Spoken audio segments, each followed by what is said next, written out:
Hi, Will.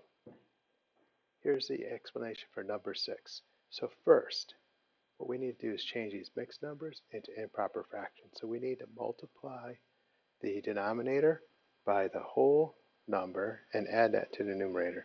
So for 3 and 3/4, what we're going to do is we're going to say 4 times 3 plus 3. And 4 times 3 is 12, plus 3 more is 15, so our improper fraction is going to be 15/4. Now we'll do the same thing for 2 and 4/5, so we're going to do 5 times 2 plus 4, so that's going to be 14/5. Now the next step is to multiply these two numbers. So this is going to take a little bit of work here, isn't it? Because we got this 15 and this 14. Okay, so numerator times numerator is 15 times 14. Let's multiply that out. Put the 0 down, carry the 2. 4 times 1 is 4, plus 2 more is 6. Then we're going to multiply the tens place. 1 times 5, which is really 10 times 5. So we put it in the tens place is 5. And then 1 times 1 is 1. We add that up.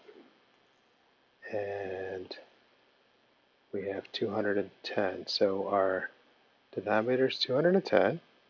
And our numerator is 20. Now we need to change this improper fraction back to a mixed number. So we're going to say 210 divided by 20. Okay, 20 goes into 2 0 times, 20 goes into 21 1 time.